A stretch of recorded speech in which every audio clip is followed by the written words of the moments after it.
Sejumlah caleg muda memiliki cara yang berbeda untuk menarik simpati dari para simpatisan mereka.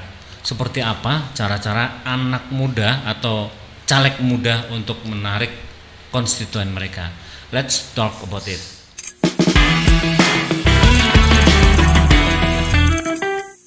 Baik, selamat siang. Assalamualaikum warahmatullahi wabarakatuh. Selamat siang, Mas Lucky. Ya. Panjangnya Lucky Setio Herman. Lucky Setio Herman. Yes. Ya. Apa kabar Mas Lucky? Siap. Baik, sehat selalu. Nah, Mas Lucky ini salah satu caleg muda ya, Betul. yang energik, talent, Ya. ambisius nggak sih Mas? Berkeinginan tapi tidak ambisius. Nggak ambisius ya? Enggak, hanya cukup berkeinginan saja. Cukup berkeinginan. Iya. Tapi akan memperjuangkan keinginan tersebut. Gitu, Pasti. ya. Pasti. Dan caranya juga pasti berbeda gitu ya dengan caleg-caleg yang lain gitu ya. Iya. Mas Lucky, saya pengen tanya dulu dong terkait keterlibatan di dalam sebuah partai gitu. Nah, ini anak muda ini, mohon maaf, mungkin porsinya masih sedikit loh ya untuk mau terjun ke dunia partai politik seperti itu. Ini awalnya dari mana gitu? Jadi sebenarnya kalau saya ini backgroundnya memang lahirnya di kandang banteng.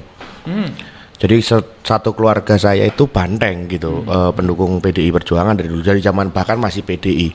Jadi nenek saya itu adalah salah satu fungsionaris partai di Tuban dulu. Ya bapak saya nyaris nggak bisa menikahi ibu saya karena kalau zaman dulu itu kalau mau nikah surat lolosan itu dibutuhkan surat lolosan dari desa. Nah, ketika minta surat lolosan itu bapak saya dimintain kartu Golkar pada waktu itu. Iya. Wah, yang gak duwe ngomong PDI untuk kartu Golkar kondi gitu. Nah, akhirnya karena ada pengaruh dari ibunya bapak, maksudnya dari mbah saya, bisa dapat tetap. Nah, jadi saya ini terlahir di kandang banteng. Saya dulu pernah orasi bahwa saya terlahir di bawah di kandang banteng, bukan di bawah pohon beringin. Orasi saya selalu seperti itu. Jadi saya ini orang yang terlahir di kandang banteng sejak bayi merah, bukan terlahir di bawah pohon beringin. Penegasan bahwa darah banteng sudah mengalir. Sudah mengalir. Nah, kalau terkait dengan kepartainya sendiri, Om Koco, saya manggil Om Koco ini ya, karena ada gap usia. Nah, saya mulai masuk di Partai PDI Perjuangan Magetan ini tahun 2021. 2021 kebetulan saya ditunjuk menjadi sekretaris BP Pemilu Badan Pemenangan. Kenapa? Karena memang keterlibatan anak muda ini saya rasa kurang, sehingga memang sangat dibutuhkan. Dan sebenarnya gini, anak muda itu kan kuncinya cukup dilibatkan, diajak, dilibatkan, nggak perlu dikasih tugas yang berat-berat dulu supaya mereka tertarik dulu untuk masuk gitu loh. Nah, sayangnya kurang sekali untuk ajakan dan keterlibatan itu. Banyak sekali orang-orang yang ya nggak tahu ya, mungkin karena memang jabatan dan kursi itu sangat menggiurkan dan sangat nyaman, sehingga generasi-generasi yang terdahulu itu nggak mau kalau diganti kayaknya gitu, sehingga proses regenerasi itu menjadi tidak berjalan. Banyak di kejadian gitu, mungkin ada beberapa kasus lah gitu yang mana sing ngurusi kok sik kui wae. Artinya kan memang tidak berjalan kan berarti. Nah, sebenarnya memang sudah saatnya kita regenerasi. Bahkan saya pun ini termasuk terlambat. Karena harusnya ada yang baru 2021 terlibat gitu ya. Padahal jenengan lahirnya di kandang banteng. Lahir di kandang banteng, tapi baru terlibat karena memang satu, akses untuk masuk itu sulit. Saat ini masuk ke partai tidak bisa sekedar ikut terus diseragami terus menjadi kader partai, kan tidak seperti itu harusnya. Bahwa pengkaderan partai itu harus berjalan sedari dini. Jadi sedari dini maksudnya gini, sedari mereka masih muda di kader. Ada, kalau di PDI Perjuangan ada namanya pelatihan kader, mulai dari kader awal itu di kader dulu, terus kemudian kader madya, terus kemudian kader utama. Itu ada pratama, madya, utama, sehingga ideologi itu tersampaikan, merasuk sampai ke dalam, tidak hanya sekedar menjadi wacana gitu loh. Saya juga nggak yakin sebenarnya berapa banyak orang di dalam partai itu yang paham akan ideologi yang pegang teguh oleh partai itu sendiri. Artinya ada 3 tingkatan itu gitu ya? Ada tingkatan. Kalau di PDI Perjuangan ada tingkatan. Pertama adalah kader pratama. Setelah itu kader pratama dilatih lagi untuk menjadi kader madya. dan terakhir adalah kader utama. Kalau jenengan sudah utama? Saya Pratama, baru Pratama saya, ya? Baru Pratama. Artinya untuk saya mencalonkan diri sebagai legislatif gitu, nggak harus ada tahapan, harus sampai tahap 3 dan sebagainya. Nah, ini yang sebenarnya perlu kita kritisi bersama, Om. Jadi pemilu dengan sistem terbuka seperti ini itu memang baik. Dalam arti suara rakyat memang benar-benar diperhitungkan kan. Cuman selalu terjadi dua sisi mata pisau, bahwa di pisau yang sebaliknya adalah itu mengkerdilkan pengkaderan. Karena siapapun asalkan dia bermodal, bermodal dalam hal ini tidak hanya uang tentunya, bermodal jaringan, bermodal koneksi, bermodal apapun itu bisa menjadi caleg. Yang artinya pada akhirnya partai ini hanya menjadi kendaraan, gitu, kendaraan politik. Bukan, sebenarnya harusnya kan sebaliknya. Partai ini adalah nafasnya, si kader ini adalah pelakunya di apa namanya, di masyarakat gitu. Jadi kader ini adalah perpanjangan tangan partai, kan harusnya seperti itu. Saat ini terbalik, partai ini dijadikan alat oleh kader, kan gitu. Seharusnya terbalik, kader lah yang alat partai, kan seperti itu harusnya. Karena untuk mengatur sebuah negara yang dibutuhkan ya selain kapital dan lain sebagainya adalah ideologi gitu. Mau kemana arah pembangunan kita kalau kita tidak punya ideologi yang jelas, gitu. Artinya untuk mencapai sesuatu ada adabnya gitu. Harus ada adabnya, harus ada rulesnya, gitu. Artinya nggak mentang-mentang, gue punya modal gitu. Nah, enggak gitu ya, harusnya. Ya nek kayak gitu, negara kita yang ngatur orang-orang yang berduit tok. Iya toh. Maksudnya kalau kalian belum kaya ya kalian belum bisa mengatur orang lain. Padahal orang yang kaya itu kan belum tentu pintar. Mohon maaf.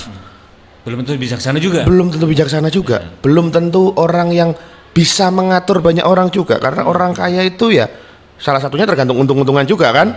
Orang nembak togel, mohon maaf nih, nembak togel dapat duit banyak akhirnya ya kaya juga dia akhirnya gitu.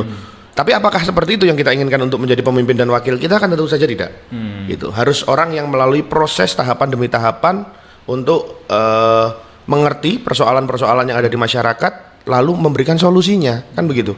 Seorang pemimpin dan wakil itu kan adalah seorang problem solving, harusnya seperti itu. Iya, problem solving. Harusnya seperti itu. Tapi kalau tingkatan di muda, Madiyah gitu ya. Pratama Madiyah ya. Oh, Pratama ya. Pratama dulu Pratama. Kalau apa ya sih yang didapatkan dari muda?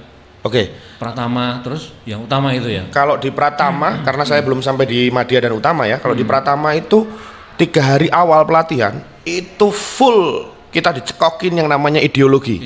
Marhainisme, nasionalisme itu selalu setiap 3 hari pertama, 1 minggu pelatihan, 3 hari awal itu hanya membahas ideologi.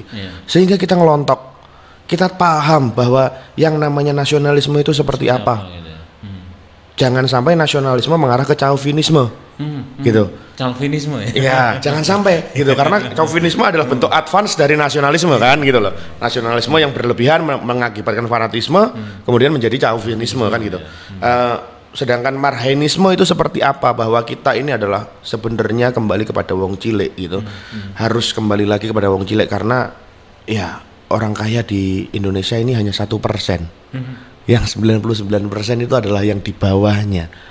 Kalau negara ini dikuasai oleh yang 1%, yang 99% ini siapa yang mau memperhatikan gitu loh. Hanya akan menjadi alat transaksi pemilu setiap 5 tahun sekali kan begitu kan. Suaranya hanya didengar ketika 5 tahun sekali. Setelah selesai pemilihan lupa. Nah, itu yang terjadi, sering terjadi. Artinya sangat penting sebetulnya untuk pengkaderan ya. Sangat penting. Sangat penting.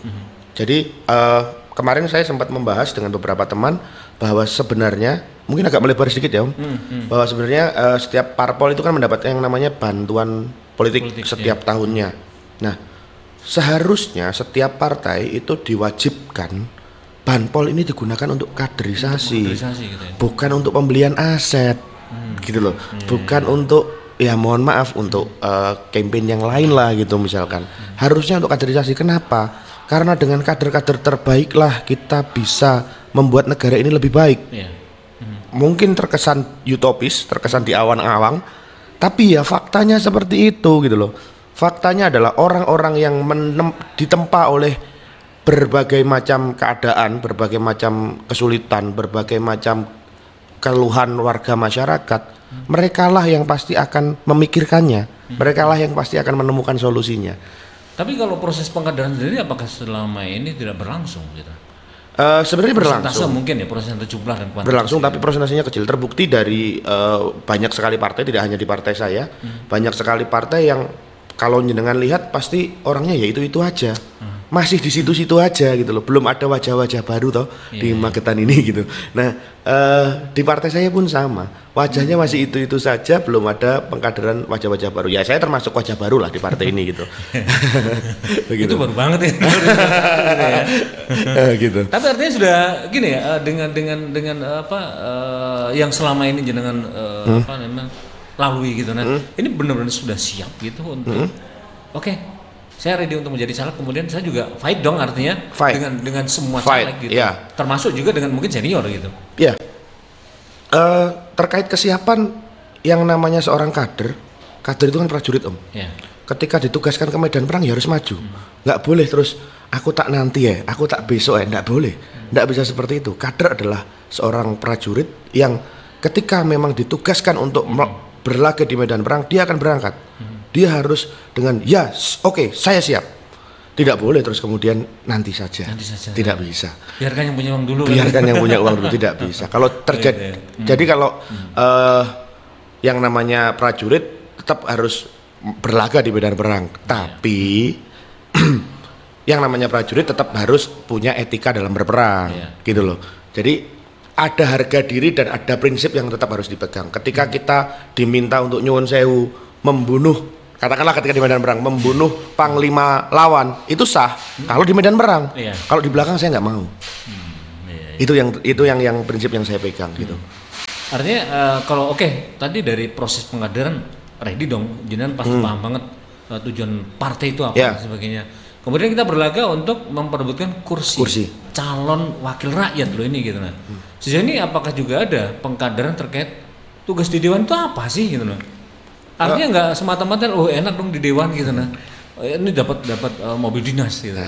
Mungkin bisa jalan-jalan kemana-mana dan sebagainya. Jadi kalau dari kita harus memahami dong bahwa karena kita akan mewakili suara rakyat, tugasnya apa dan lain sebagainya. Itu sejauh ini seperti apa pemahaman? Sejauh ini kalau sayangnya kalau di partai itu saya rasa beberapa partai agak kurang ya. Tapi kalau saya nggak tahu sih. Tapi kalau di partai lain. Tapi kalau di partai kami itu ada. Setiap caleg itu selalu dibekali dengan yang namanya ilmu berpolitik, ilmu bagaimana kita mensosialisasikan kepada masyarakat, bagaimana kita menjalankan amanah-amanah dari partai itu selalu dibekali. Karena saat ini sudah kemajuan teknologi itu bisa dilakukan di offline maupun online. Nah, pada dasarnya prinsipnya tugas dari dewan itu kan cuma ada 3 toh sebenarnya ya kan, legislasi, anggaran, pengawasan. Sudah selesai di situ sebenarnya. Nah, sebenarnya saya pernah berkata ini dulu 2019 waktu saya belum masuk itu ke salah satu caleg kaya, dia caleg baru kaya, tidak di Magetan sih tapi di Madiun waktu itu, kaya, jaringannya luas, modalnya ada, ganteng pisan, jadi wes daya jualnya memang luar biasa. Saya bilangnya begini ke beliau, persoalannya bukan bagaimana jenengan bisa masuk ke sana, karena dengan segala modal yang jenengan miliki pasti bisa. Tapi persoalannya adalah bagaimana integritas jenengan ketika di dalam itu bisa terjaga, kan gitu. Nah, bagaimana jenengan bisa tidak terbawa arus ketika masuk di sana, itu yang harus sebenarnya yang harus dikonsernkan, yang harus diperhatikan. Karena apa? Untuk masuk ke sana bagi orang yang punya modal jaringan, modal uang dan sebagainya itu mudah, sangat mudah. Tapi untuk bisa bertahan di sana ketika tetap menjadi seperti ketika dia belum terpilih, itu yang sulit. Kalau bahasanya Panji Pragiwaksono, politisi, kumpulan politisi itu adalah seperti septic tank. Septic tank. Ya mohon maaf, isinya kotoran semua di situ. Kita mau nggak mau ya harus berenang di situ kalau menjadi politisi yang bersih. Kita mau nggak mau harus ikut kotor. Tapi ya nggak apa-apa karena memang isinya mereka ya memang seperti itu. Karena kalau ini nggak dibersihkan ya selamanya negara kita hanya akan menjadi septic tank gitu loh. Ini harus dibersihkan. Nah, salah satu harapannya ya dengan munculnya kader-kader yang terlatih itu tadi, yang sudah punya prinsip ideologi yang ditanamkan oleh partainya sehingga dia tidak mudah goyah, tidak mudah dilobi, tidak mudah berpindah pikiran, hanya karena uang misalkan, hanya karena lobby-lobby yang menurut saya sangat receh itu, gitu. Itu nanti yang bisa menjaga negara kita ini sampai dengan 2045 kita bisa menjadi negara Indonesia emas gitu. Saya rasa itu. Artinya di situ perjuangannya di situ gitu ya? Perjuangannya di situ. Perjuangannya ketika di dalam itu nanti gitu. Kita di dalam septic tank tadi gitu. Di dalam septic tank itu. Bagaimana kita bisa tetap bernafas? Itu saja sulit loh. Untuk bernafas di dalam septic tank itu saja sulit karena baunya luar biasa tuh itu gitu loh. Apalagi kita bisa bersihin. Tapi gimana? Kita kan nggak mungkin bisa bersihin gitu kalau nggak masuk di dalamnya. Kalau nggak masuk di dalamnya. Kalau nggak masuk di dalamnya nggak bisa bersihin. Nanti akan saya lanjut terkait perjuangannya seperti apa gitu. Nah tapi kita ingin ini Mas, kita ini sudah masuk di masa kampanye ya. Yes. Nah ini banyak beragam cara yang dilakukan oleh para caleg. Yes. Saya pengen tahu dong anak muda, anak muda yang generasi milenial dan sebagainya itu seperti apa memandang kampanye itu seperti apa? Mereka mau ngapain sih sebetulnya gitu? Ini kita bicara konstituennya dulu. Yeah. Konstituen itu sebenarnya anak muda itu sering menganggapnya kampanye ki panganan opo tuh. Yeah. Gitu. Karena mereka sama, yang mereka lakukan setiap hari itu sama. Kampanye tidak kampanye itu sama. Maksudnya masa kampanye dengan tidak masa kampanye itu sama saja. Mereka tetap bangun siang, ngopi, ya kan, kerja seperlunya, pulang, malam ngopi lagi, seperti itu saja yang mereka lakukan. Lalu apa yang membuat menarik? Kan begitu. Salah satu tujuan saya ketika diperintah untuk menjadi caleg adalah untuk menarik perhatian mereka. Artinya sebagai caleg muda ya kita harus mengerti psikologis dari anak-anak muda ini. Mereka ini suka yang sesuatu yang kreatif. Mereka ini suka sesuatu yang lucu-lucu. Mereka ini suka sesuatu yang out of the box. Jadi out of the box ini maksudnya yang di luar ini ya, bukan di luar the box, di luar pohon pisang enggak ya gitu. Nah, mereka suka yang seperti itu, kreativitas, sesuatu yang kreatif ya. Nah, akhirnya saya berpikir, oke, saya ini tidak punya uang. Saya ini tidak punya modal. Jaringan ya sekedarnya. Duit gak duit, caleg duafa. Kan itu ya. Caleg duafa.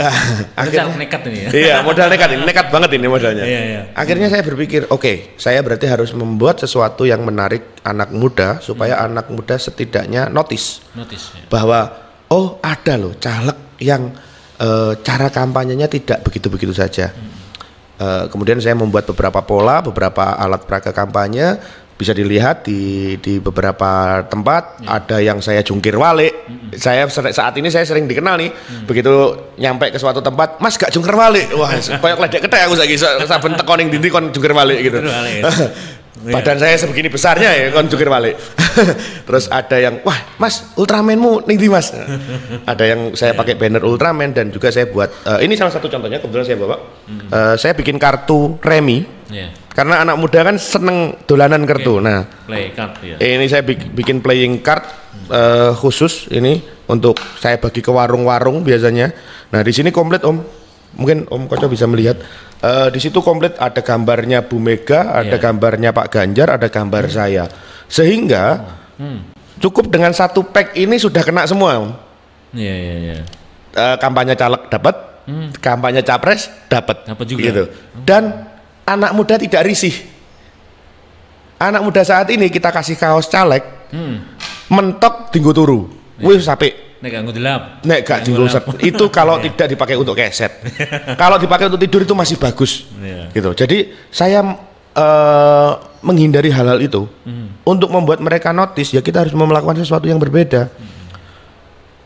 Sorry to say ya, bukan merendahkan yang lain, tapi banyak sekali saya melihat caleg muda di luar sana yang ngaku caleg dari kalangan muda tapi menggunakan cara-cara yang old school, cara-cara yang sangat tua, cara-cara yang masih sangat primordial menurut saya, dengan mengumpulkan massa di Sangoni, terus kemudian bantu sana bantu sini hanya jelang kampanye. Ya nggak apa-apa kalau membantu itu sah-sah saja, yang namanya membantu ya, membantu banyak orang ya. Cuman itu kalau dilakukan ketika hanya kampanye saja menurut saya ya itu masih cara-cara primordial gitu, masih cara-cara yang sangat kuno gitu. Banner nggak efektif menurut saya. Tapi keuntungan buat dirimu dong kalau gitu. Semangat mereka tidak kreatif. Harusnya iya. Jadi keuntungan buat diri. Harusnya iya. Tapi saya berharapnya, saya punya mimpi bahwa Indonesia suatu saat nanti itu meninggalkan budaya-budaya itu, Om. Jadi saya justru berharapnya bukan keuntungan. Saya berpikirnya bukan keuntungan buat saya ketika yang lain tidak sekreatif saya. Saya tidak berpikir itu. Tapi saya berpikirnya saya justru harus bisa menjadi trigger untuk mereka. Ketika saya kreatif, ayo kita lomba kreatif-kreatifan. Gini loh, sehingga nanti pemilu itu bisa menjadi jauh lebih berwarna, nggak sekedar warna partai, tapi warnanya anak muda ini ada. Kalau warna partai kan cuma merah, biru, putih, kan gitu. Kalau anak muda kan lebih warnanya lebih ini ya, spektrum warnanya lebih luas. Ada pastel, warna-warna pastel. Itu nggak dikenal sama orang-orang zaman dulu. Biru turkis, lagi biru wes pakai banget turkis, biru apa, gitu, magenta dan lain sebagainya. Nah, saya berharap itu justru. Saya berharap saya ini menjadi trigger. Jadi ketika teman-teman caleg muda yang lain melihat metode kampanye saya, ayo buat yang sama deh. Buat yang sesuatu yang sama, maksudnya sisi kreativitasnya ya, bukan meniru ya. Sisi kreativitasnya, ayo kita buat deh. Kita buat bareng-bareng sehingga politik itu menjadi lebih riang gembira bahasanya, lebih mudah dinikmati untuk anak muda, dan harapannya anak muda menjadi lebih tidak apatis nantinya. Karena kalau bahasa kami, anak muda itu adalah generasi perintis, bukan generasi pewaris. Itu yang harus dicamkan, bahwa artinya kita yang harus merintis ini semua. Perintis harus berjuang gitu. Perintis harus berjuang. Anak muda itu kudu gelem kangelan. Gitu loh. Jangan hanya sekedar menjadi pelengkap, jangan hanya sekedar menjadi suruhan. Harusnya seperti itu. Saya kembali ke ini dong. Dari Poso ya, kemarin saya lihat Jana juga balik. Kemudian ada juga yang Power Rangers. Hait. Ya. Ini ngeluarin jurus atau apa? Ini idenya apa yang mau disampaikan sebenarnya dari dua pose tersebut? Gitu? Oke. Ide awalnya kalau yang jungkir balik itu gini, karena saya ini orang yang nggak punya caleg duafa kembali, caleg duafa saya nggak mungkin nyangoni teman-teman itu seorang mungkin. Tapi saya ya berarti ya. Iya, saya jangan berharap. Jangan berharap. Tapi saya siap mengorbankan jiwa, raga, pikiran dan segala ide-ide saya, wawasan yang saya miliki, gagasan-gagasan yang saya miliki untuk teman-teman semua. Nah, terus kemudian itu kita konotasikan ke sebuah gambar yang mungkin nanti bisa ditangkap dengan mudah. Karena nggak mungkin dong saya bikin gagasan A, B, C, D, E, gak diwoco, Om. Kayak gitu-gitu tuh nggak akan dibaca gitu loh. Kebetulan salah satu tim saya, teman saya itu adalah anak agensi. Jadi mereka paham bagaimana bahasa itu supaya dengan simple, mudah, tapi tersampaikan. Akhirnya kita buat satu pose jungkir walik gitu. Aku siap jungkir walik kanggo kowe. Maksudnya aku siap melakukan apapun untuk kamu, untuk kalian. Nah, saya sempat di mention beberapa orang, wah agak kreatif, bla bla bla dan lain sebagainya, karena ternyata pose jungkir walik itu udah banyak di kota lain.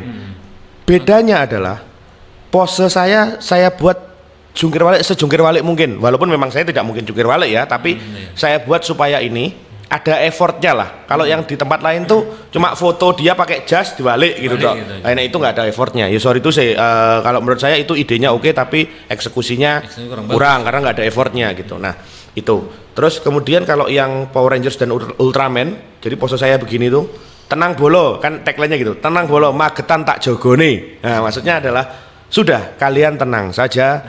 Magetan insya Allah tetap aman, asalkan ada anak-anak muda yang mau bekerja seperti saya. Karena pemimpin itu selain pemimpin dan wakil rakyat itu kan selain melakukan action juga harus mencontohkan. Itu insya Allah aman. Tapi seberapa efektif sebetulnya kalau jenengan pasang baliho kayak gitu? Toh sekarang banyak loh yang rusak gitu. Ya, saya cuma ada nggak baliho jenengan yang rusak? Banyak. Ada yang baru satu malam dipasang, besoknya sudah rusak. Ada. Itu nggak dilaporin ke Bawaslu? Sebenarnya mau saya laporin, tapi kayaknya nggak terlalu ngaruh juga ya, karena toh pada akhirnya satu pelakunya kita nggak tahu siapa, kedua motifnya apa kita juga nggak tahu. Ketika saya pasang baliho itu hanya sekedar untuk biar orang-orang notice, biar orang-orang kerimain bahwa saya memang nyalek, itu saja. Saya hanya pasang 8 baliho. Cuma 8 baliho? Cuma 8 baliho. Oh. Nggak banyak. Ada yang ratusan sampai ribuan loh itu. Ada ratusan, ada ribuan. Saya cuma pasang 8 baliho. Kenapa? Satu, saya nggak punya duit. Jelas, kembali lagi. 2, tapi duit itu bukan modal utama. Yang paling penting ada kreativitasnya. Saya pasang 8, kalau itu di titik-titik yang tepat, dengan metode yang tepat, gambar yang bagus, insya Allah hipnotis. Itu endorse nggak sih? Gimana? Endorse nggak sih itu? Nggak ada endorse. Itu dana pribadi. Itu modal ya? Modalnya itu. Jadi kemarin saya sempat ditanya sama teman, bapaknya dulu nyalek, habis miliaran, nggak jadi di Jakarta. Nanya ke saya. Salah satu tim saya yang kemudian jadi teman tim saya gitu. Kamu nyalek habis berapa? 2 juta. Masa? Saya habis 2 juta. Modal 2 juta? Serius, cuma 2 juta. Itu untuk pasang baliho dan bikin frame-nya itu sama bikin kartu ini. Wes itu tok. Cuman 2 juta saya modalnya. Modal 2 juta. Cuman 2 juta saya habisnya. Tapi sebetulnya oke, kalau yang ini tadi seperti apa? Ini artinya lebih mudah diterima. Lebih mudah diterima. Teman-teman gitu. Untuk main generasi playing card itu karena saya begini. Jadi saya pengen mengkonotasikannya bahwa politik ini bisa loh kita pakai untuk main-main. Dalam arti main-main dalam tanda kutip ya, bukan berarti untuk dimainkan gitu tidak, tapi main-main kreativitas maksudnya. Ya, sambil kita playing, sambil kita having fun itu bisa politik itu dibuat seperti itu. Ketika kita main kartu, kita ngobrol sambil bahas-bahas politik, kita sendiri-sendiri dikit, itu sangat bisa. Dan justru itu sangat lebih merasuk ke anak muda. Anak muda gitu dijak omong abot angel. Dijak omong yang agak berat sedikit, semikir negara kayak wong kayak gitu rata-rata. Nah, ketika kita ajak mereka main, ketika mereka ajak kita untuk interaksinya dengan cara-cara yang having fun, mereka lebih aware ternyata. Tapi kreativitasnya nggak bisa diapain. Kreativitasnya tetap harus muncul. Kalau kita ajak main sekedar main tok ya jatuhnya judi nanti, gitu ya. Makanya kita harus sambil ngobrol di situ. Gimana sih sebenarnya konstelasi politik saat ini? Karena tidak semua anak muda itu adalah anak muda dari golongan akademis yang doyan diajak ngomong bahasa-bahasa yang berat, gitu. Ini sambil gini ya? Iya. Kita main gitu. Ini kebetulan pas dirimu gitu. Siap. Nah, kita main ya? Kita main apa ini? Lucky. Ini ada tulisannya. Skill dewa, finansial tanggal tua. Ada tulisannya Om. Artinya skillnya dewa. Skillnya ini anak muda ini skillnya luar biasa. Banyak sekali anak muda yang skillnya luar biasa. Banyak teman saya yang pinter gambar, pinter media sosial, AdSense di media sosial. Neng radidit. Karena apa? Karena kurangnya perhatian dari pemerintah. Gitu. Karena kurangnya mereka untuk diarahkan. Nah, ini tak jadikan tagline. Skillnya dewa, pinter Om, pinter. Tapi finansialnya tanggal tua terus. Karena kesempatan belum ada. Karena kesempatannya belum diberikan. Ada kalau dia yang pengen jenengan raih dengan adanya playing card ini apa? Kampanye melalui kartu kayak gitu. Satu, membangun awareness anak muda bahwa anak muda harus ikut andil dalam perpolitikan Indonesia. Kalau tidak, kita hanya akan dikuasai oleh mereka-mereka saja. Kedua, bahwa politik itu bisa menjadi sesuatu yang menyenangkan kalau kita mainkan bersama-sama. Mainkan dalam arti mainkan di sini adalah ayo politik ini kita buat semenarik mungkin, seideal mungkin untuk generasi kita gitu loh. Nah, yang ketiga, karena biasanya kartu ini kan dekat dengan dosa ya biasanya ya, banyak yang menganggap gitu toh. Nah, saya dengan tegas menyatakan bahwa sudah saatnya kita mengganti pendosa-pendosa yang lama yang ada di kursi-kursi itu dengan pendosa-pendosa yang baru. Karena bukan tidak mungkin kita juga sama berdosanya dengan mereka kan gitu ya. Tapi setidaknya kita jangan pernah mengulang dosa mereka. Nek gawe dosanya gak apa-apa, tapi ojo sampai mengulang dosa mereka. Mengulang dosa yang lama. Gitu. Mengulang dosa yang lama jangan sampai, karena kita yang merasakan. Dosa mereka kita yang merasakan. Dosa kita nanti anak cucu kita yang merasakan kan gitu. Tapi setidaknya ada apa ya, ide-ide kreatif yang kita sampaikan gitu ya. Nggak monoton seperti yang lalu gitu ya. Nah, kalau terkait ini dong media sosial. Nah, ini seperti apa terkait penggunaan media sosial terhadap yang jenengan pakai gitu. Untuk kampanye terutama. Media sosial saya tentu saja menggunakan. Kemarin iklan saya baru saja muncul. Tapi saya cuma modalnya 150.000 itu untuk pasang iklan di Instagram. Sama, saya menggunakan yang ada yang Ultraman itu dan satu lagi yang satset anti reward itu. Media sosial tentu saja saat ini berperan sangat masif di masyarakat karena hampir semua orang ya punya media sosial gitu. Entah itu Facebook, TikTok, Instagram, Twitter dan lain sebagainya. Sehingga itu memang perlu. Awareness itu kadang tidak dibangun dengan cara-cara seperti harus menjumpai, ketemu langsung, jumpa langsung dan sebagainya. Karena saat ini dunia maya itu lebih nyata daripada dunia nyata. Lebih cepat dijangkau juga. Ya, lebih nyata. Kenapa saya bilang lebih nyata? Karena banyak sekali orang-orang yang justru lebih tenggelam ke dunia maya. Waktunya tuh habis di dunia maya. Misalkan nih mbak-mbak yang sering live TikTok gitu ya. Itu beliau itu mereka itu bisa live 8 jam 10 jam loh dalam sehari. Untuk tidur aja nggak nyampe segitu loh. Gitu. Artinya kan dunia mayanya mereka itu lebih nyata daripada dunia nyatanya mereka sendiri gitu loh. Nah, akhirnya itu yang membuat saya, kenapa saya hanya membuat 8 baliho? Karena itu saya ingin fokus ke dunia maya, ke media sosial tentu saja. Karena media sosial ini adalah sarana yang sangat tepat menurut saya untuk saat ini ya, teknologi yang sangat oke gitu, dan itu harus dimanfaatkan. Bayangkan saja bagaimana jika kita tidak menggunakan media sosial. Kenapa kalau caleg yang tidak menggunakan sosial, menurut saya itu caleg yang kuno. Karena ya jelas ke depan tantangan yang kita hadapi adalah teknologi, digitalisasi dan lain sebagainya. Nek tidak menggunakan cara-cara seperti itu, ya nanti kita akan ketinggalan no. Dengan kita kalau pakai cara-cara lama terus gitu loh, ya kita akan ketinggalan gitu. Cuman pakai baliho, melompok ke wong, ngumpulin orang kayak gitu ya. Iya. Artinya nggak efektif ya, lebih efektif dari media sosial gitu ya. Saya harap seperti itu. Kalau bicara efektivitas saat ini tentu saja nanti parameternya adalah ketika pemilihan ya. Ketika pemilihan nanti bagaimana, apakah cara yang lama atau cara baru nih yang menang. Tapi saya berharapnya adalah cara baru saya ini dinotis. Taruhlah misalkan, ini saya pernah diwawancara oleh salah satu media di Magetan. Loh, 2 juta wi harapanmu opong keluar duit 2 juta itu. Yang saya harapkan gini om, ketika saya keluar 2 juta rupiah untuk kampanye, saya mendapatkan katakanlah 1.000 suara. Artinya per suara saya hanya modal 2.000. Artinya per suara saya hanya modal 2.000. Bayangkan dengan caleg yang dapat 1M dapat 5.000 suara. Itu per suara, ya kan? Per suara mereka keluar 200.000. Banding dengan 2.000. Saya hanya 1% dari mereka loh effort saya. Nah kalau cara saya ini dipakai ke depannya, insya Allah money politik hilang. Secara nggak langsung gitu. Secara nggak langsung. Dan lebih murah. Modal baliho 2 juta. Modal bikin video dan sebagainya 150.000. Sudah selesai itu. Itu perhitungan. Iya kan? Ya. Tapi terkait Anda punya cara untuk bisa dibilang genrenya anak muda gitu. Tetapi kan bisa untuk cara yang lama gitu kan. Cara yang lama sekarang kita masih bisa melihat gitu ya. Ada yang peredaran uang, money politik, kemudian masih dengan cara itu seperti apa nanti menghadapi cara-cara yang lama seperti itu gitu nah. Gini, cara-cara yang lama itu kenapa bisa lestari karena memang dilestarikan kan begitu.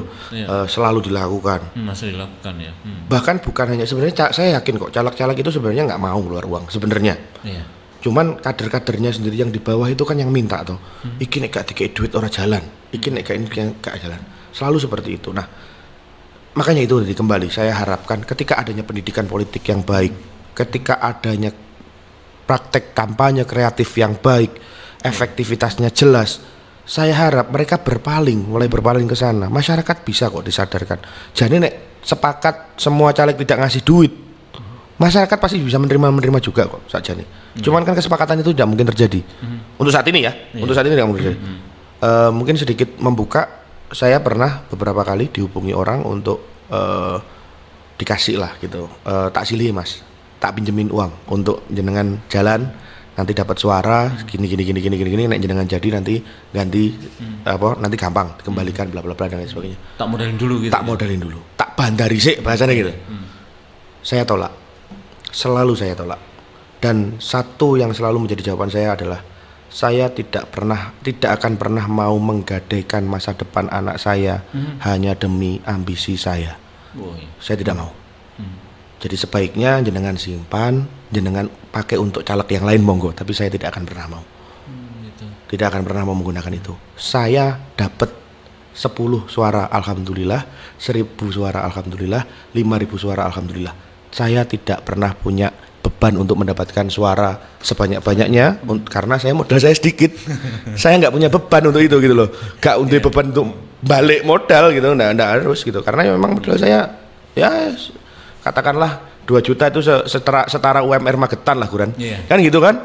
Cuma gaji 1 bulan. Iya gitu. Ya sudah lah gitu, nggak apa-apa. Tapi artinya targetnya seperti apa dengan target realistis ya dari jenengan? Kalau jenengan bilang modal saya cuma 2 juta gitu. Nah, ini target realistis jenengan apa? Target realistis saya adalah membangun awareness sehingga nanti kembali yang tadi seperti yang saya jelaskan, sehingga nanti saya bisa dapat suara yang ya mudah-mudahan cukup untuk mudah-mudahan cara-cara saya ini cukup untuk menggugah kepedulian awareness teman-teman muda ini untuk memilih. Kemudian saya dapat suara yang lumayan oke lah, katakanlah tadi 2 juta saya dapat 1.000.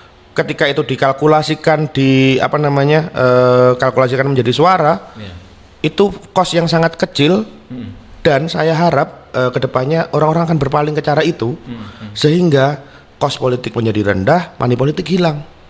Target saya itu. Tapi masih yakin dengan kos yang rendah kemudian akan menghasilkan legislator yang mungkin terbebas dari korupsi? Saya sangat meyakini itu karena sebenarnya korupsi yang ada di Indonesia ini ya, kalau kita mau sama-sama memperhatikan, adalah penyebab utamanya adalah money politik. Jelas akar permasalahannya ada money politik. Kenapa? Karena untuk mencapai sesuatu di satu titik tertentu itu sangat butuh duit, butuh money, butuh uang yang sangat banyak gitu. Nggak usah lah kita bicara soal legislator atau eksekutif gitu misalkan, atau pilkada gitu. Kita ngomong soal, mohon maaf, PNS atau alat negara aja misalkan, ASN, polisi, tentara, sudah menjadi rahasia umum untuk masuk ke institusi-institusi itu. Mereka harus mengeluarkan uang yang sangat banyak gitu, sehingga pada akhirnya apa? Mereka kan harus balik modal, gitu loh. Mereka harus balik modal. Nah, ya itu money politik. Ketika jenengan memberikan sesuatu, uang apapun itu, untuk mendapatkan sesuatu, itu money politik. Itu transaksional. Politik itu tidak boleh transaksional. Hanya berhenti. Politik itu adalah fungsi sosial yang dipergunakan untuk mensejahterakan masyarakat. Tidak boleh transaksional. Gitu loh. Jadi kalau kita membeli sesuatu untuk mendapatkan sesuatu, ya itu hanya keuntungan pribadimu gitu. Nah, makanya ya yang biasanya korupsi kan itu ya, ASN di dinas gitu. Ya katakanlah aparat-aparat negara gitu, terus kemudian yang mendapatkan jabatan. Nah itu yang sebenarnya harus mulai kita rubah mindsetnya, bahwa sebenarnya kita itu bisa melakukannya asalkan kita mau kreatif, mau berpikir, dan serentak masyarakat kan yang menentukan ini, rakyat kan yang menentukan, dan rakyat punya pola pikir yang sama. Kita gugah pola pikiran itu, karena sebenarnya mereka punya kok pola pikir. Jadi anak muda tuh sakjane gelem milih, nek gak kawanan kan cuman itu toh. Artinya kan harus menggugah dia dari ini toh, supaya dia mau bangun. Itu gimana sih supaya dia mau bangun dari ranjangnya untuk pergi ke TPS itu bagaimana? Ketika mereka sudah punya ikatan emosional yang cukup kuat dengan wakilnya, saya yakin mereka mau.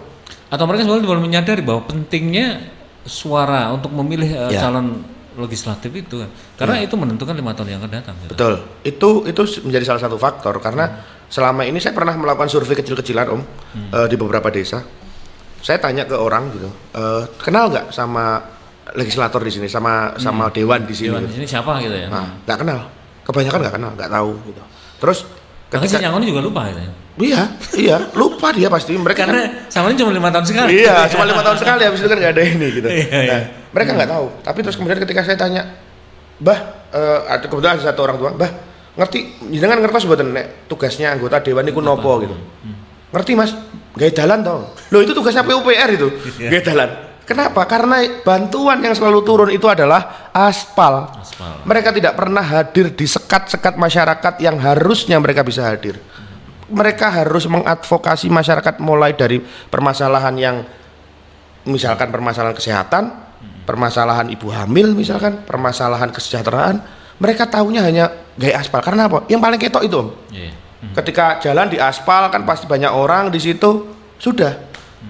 Oh ini dulu yang bangun kan ini. Nah itu akhirnya jatuhnya di situ. Desainnya memang seperti itu. Desainnya seperti itu.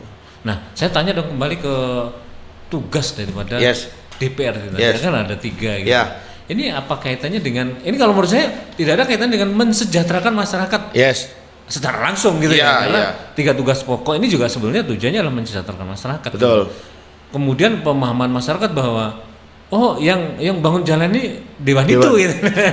Ini sebenarnya korelasi seperti apa? Kalau jenengan sendiri seperti apa? Anda pastinya juga punya program gitu. Meskipun sebetulnya loh tugasnya adalah 3 gitu loh. Tetapi kan di dalam sebuah kampanye kita pasti dong punya program janji mensejahterakan mereka. Nah, ini artinya ini masih relevan nggak sih sebetulnya? Janji dengan tugas dari dewan gitu.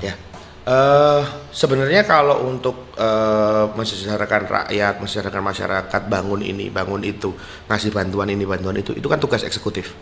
Sebenarnya secara ini tugasnya kepala daerah. Tapi dewan di sini punya tugas yang namanya aspirasi, punya tugas yang namanya legislasi, membuat peraturan. Bagaimana peraturan ini supaya menciptakan ketertiban umum di masyarakat, gitu. Terus kemudian punya pengawasan. Hei, eksekutif, kamu jangan main-main loh ya. Itu jangan kamu kasih karena itu sudah dapat, kasih yang lain. Nah, itu fungsi pengawasan. Kemudian ada lagi fungsi anggaran. Nah, di saat ini, di era sekarang ini, dewan itu bisa menampung aspirasi untuk kemudian aspirasi itu diserahkan kepada eksekutif. Yang mengeksekusi adalah eksekutif, tapi dewan punya hak aspirasi. Jadi dan di sini salah satu program saya. Jadi sebenarnya saya nggak mau muluk-muluk atau formatif ya, bahwa mensejahterakan rakyat,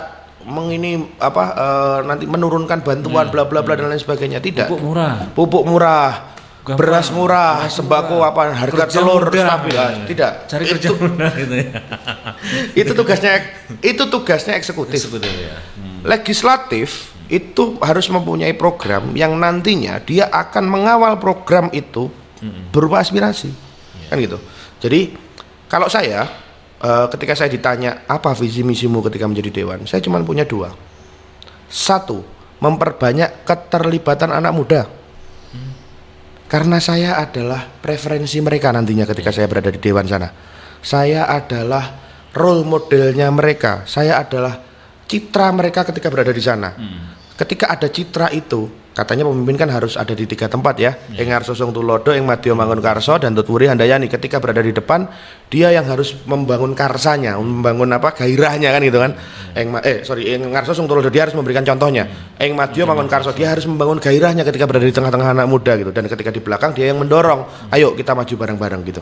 Nah, ketika saya menjadi preferensi di sana, saya berharap keterlibatan anak muda ini menjadi lebih banyak. Sehingga mereka ikut aktif di masyarakat. Kita nggak bisa membohongi bahwa kita nggak bisa mengingkari bahwa saat ini demografi anak muda jauh lebih besar porsinya daripada orang yang sudah di atasnya lah ya gitu. Saya mau bilang tua kok kayak gimana gitu. Nah, artinya kita butuh mereka ini untuk ikut aktif, sehingga itu yang ingin saya kawal nantinya, keterlibatan anak muda. Yang kedua adalah ekonomi kreatif. Saya ingin mengembangkan ekonomi kreatif. Jadi saat ini ya memang produksi-produksi konvensional itu masih sangat banyak, tapi ekonomi kreatif ini menjadi salah satu tonggak yang paling penting. Kita bisa lihat banyak startup baru sekarang, orang-orang yang kerja di bidang desain, YouTuber, dulu nggak kepikiran. Zaman dulu nggak kepikiran. Zaman saya masih kecil ditanya cita-cita apa, mentok di dokter, tentara, polisi, kan gitu, guru. Saat ini anak kecil kalau ditanya, kamu pengen jadi apa? YouTuber ya. Brand ambassador game gitu, atlet e-sport gitu. Wah, banyak sekali sekarang. Nah, itu industri kreatif, Om. Itu yang nanti akan memajukan negara kita. Kenapa? Karena ketika anak muda bekerja di situ, mereka nyaman. Mereka menggunakan passion mereka untuk bekerja, dan itu yang harus kita kawal, itu yang harus kita berikan ruang gitu. Jadi ketika nanti misalkan saya dipercaya menjadi dewan, itu yang akan saya lakukan. Saya akan mengawal mereka, saya akan menggedor pemerintahan bahwa kalian harus memberikan ruang untuk ini. Ini aspirasi saya loh. Ini aspirasi dari warga masyarakat yang dititipkan ke saya. Kalian harus membuat ruang itu. 2 itu. Dan yang terakhir, ini agak ideologis. Berarti 3 dong? 3, sorry. Tadi saya 2 ya? 3, sorry. Dan karena PDI nomor 3, jadi 3. Dan yang terakhir mungkin ini sedikit ideologis. Ini bukan visi misi, tapi ini impian. Impian saya adalah saya membuat jalan. Seperti yang saya bilang tadi, modal saya sedikit, cara kampanye saya berbeda dengan yang lain. Insya Allah saya punya integritas, aku tuh uang ruwet gitu. ketika nanti saya membuat jalan ini saya ibaratkan sebuah jalan yang sangat panjang, yang belum ada yang babat alas sama sekali. Jalan menuju politik yang bersih, negara yang makmur, ekonomi kreatif yang berjalan ini saya anggap masih hutan belantara ini. Saya ingin mengawali membangun jalannya. Entah nanti siapa yang akan melewatinya, entah nanti apakah saya bisa sampai di sana atau saya mati ketika membuatnya. Saya ingin membuat jalan ini agar nantinya orang setelah saya bisa melewatinya dengan lebih mudah. Dan saya berharap jika saya nanti tidak bisa sampai di titik tanah perjanjian ini, seperti Nabi Musa kan gitu kan, tidak sampai di tanah perjanjian, saya harap ada yang meneruskan. Ada yang meneruskan. Karena sudah dibuat gitu. Karena sudah dibuat. Ada peninggalan. Ada legacy yang saya tinggalkan. Hidup itu kan soal legacy, Om. Apa yang kamu tinggalkan di dunia ini, yaitu gambaran kamu di dunia ini, yang kamu kehidupanmu di dunia ini yaitu gitu. Tapi kalau jenengan sudah ada kalkulasi dong untuk mewujudkan ada 3 tujuan gitu ya. 3 tujuan. Artinya untuk mungkin kita janji-janji dulu gitu. Ini kampanye janji-janji dulu kita nih. Yes. Modal saya cuma 2 juta nih. Umpama nih jadi gitu kan. Kan mereka tentunya lu janji harus menepati gitu. Nah, ini kalau kalkulasi dari mana gitu? Anggaran itu sebenarnya dari mana untuk sekarang kita realistis ya, anak muda realistis bahwa lu modal aja 2.000, gimana nanti untuk merealisasikan janji Artinya ke arah mana untuk bisa janji jangan bisa terwujud? Mereka juga percaya bahwa janji ini bisa terrealisasi gitu. Sebenarnya gini, pemerintah itu punya dana yang sangat besar. Tidak hanya pemerintah daerah, dari pemerintah level kabupaten, provinsi, kemudian nasional, pusat. Ada juga beberapa lembaga-lembaga, ada lembaga independen gitu, ada lembaga internasional. Nah, sebenarnya tugas para dewan ini, para wakil rakyat ini adalah memberikan akses untuk itu, akses ke sana. Kalau saya pasti saya nggak punya duit, unggu kampanye wae kurung juta, kan gitu. Tapi ketika saya berada di sana, saya punya akses. Nah, akses itu yang akan saya buka seluas-luasnya untuk para anak muda. Silahkan. Kemarin baru saja terjadi, saya kemarin mengadakan seminar untuk perempuan muda. Itu kemarin saya kontak dengan Mas Khairul Amri namanya, beliau adalah senior consultant di Google. Kemudian ada Mbak Fatimah Wulandini, beliau adalah IT expert di Google. Ada beasiswa terus kemudian program-program dari Google yang bisa disampaikan ke warga masyarakat itu ada. Tapi selama ini kan aksesnya tidak ada. Apakah ada yang memikirkan ke sana? Apakah ada yang menyalurkan ke sana? Kan tidak ada. Artinya tugas kita sebagai perwakilan mereka di sebuah lembaga adalah mewakili mereka untuk membukakan akses. Jadi ketika mungkin nanti seandainya saya dipercaya amin Allahumma itu masih berusaha. Harus meyakinkan konstitusi. Itu yang akan saya lakukan. Saya akan membuka akses seluas-luasnya untuk anak muda sehingga mereka mudah untuk mendapatkan permodalan, beasiswa, apapun itulah, name it gitu. Bahkan kemarin ada bagi-bagi situs gratis, website gratis. Jadi mereka akses akan saya buka seluas-luasnya untuk permodalan, untuk beasiswa dan juga untuk pengetahuan. Kalau terkait mungkin bantuan politik dan sebagainya, itu sebenarnya kalau sepengetahuan jenengan seperti apa? Dari berapa sih besaran sebetulnya kalau Dewan di Magetan? Terus fungsi mereka sejauh ini untuk apa sih sebetulnya? Bantuan politik itu kan diberikannya kepada partai, Om. Jadi bukan kepada dewannya, tapi kepada partainya langsung, kepada DPC-nya, Dewan Perwakilan Dewan Pimpinan Cabangnya.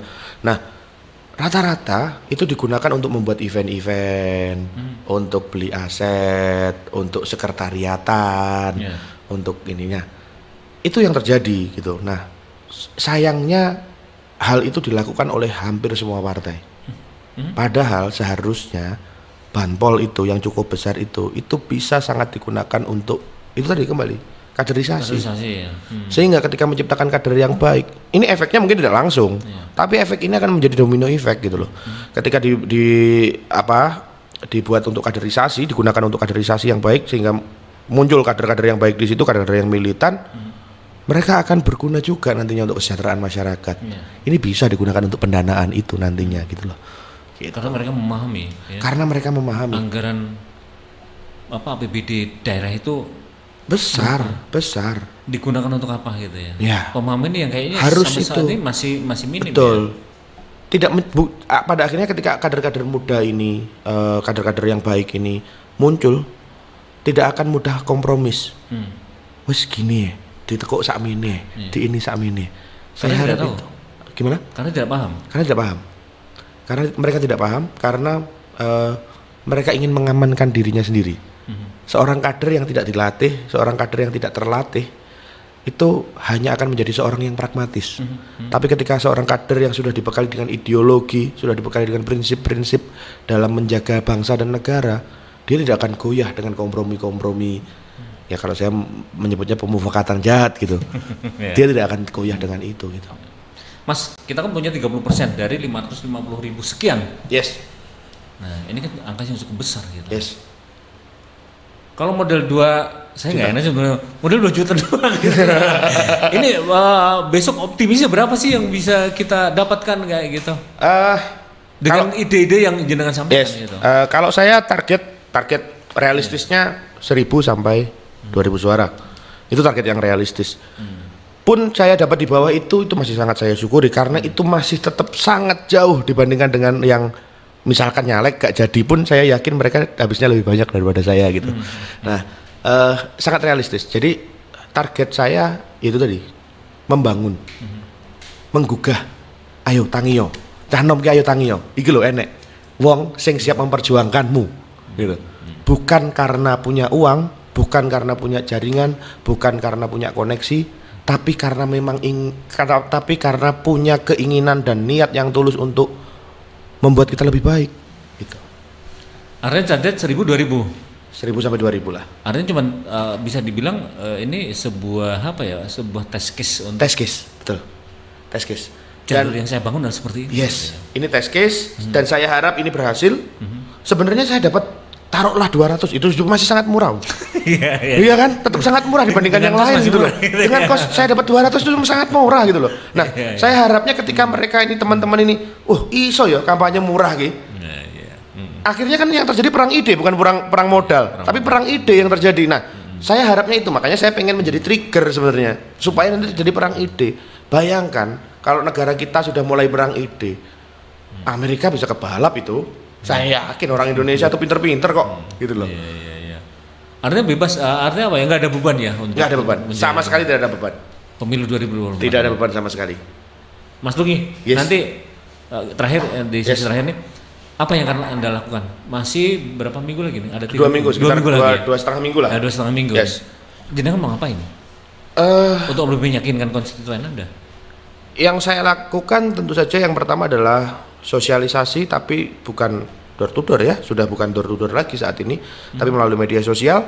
Dan yang kedua adalah itu tadi, ngopi. Karena dalam ngopi itu terjadi dialog. Dalam dialog nanti akan muncul ide-ide. Dalam dialog nanti akan bisa mengidentifikasi permasalahan. Maka saya akan memperbanyak ngopi. Itu. Keren. Baik, itu dia salah satu caleg muda ya yang kreatif ya. Apalagi edukatif ya. Edukatif, berpassion ya. Berpassion. Dan yang pasti dia sudah bisa menakar gitu ya Mas ya. Yes. Saya mulai sekian, mentok saya dapat sekian gitu ya. Karena nggak target saya harus duduk gitu ya. Tapi moga-moga cara yang beliau sajikan ini juga bisa menjadi bahan pertimbangan ya untuk anak-anak muda dengan cara yang kreatif ya.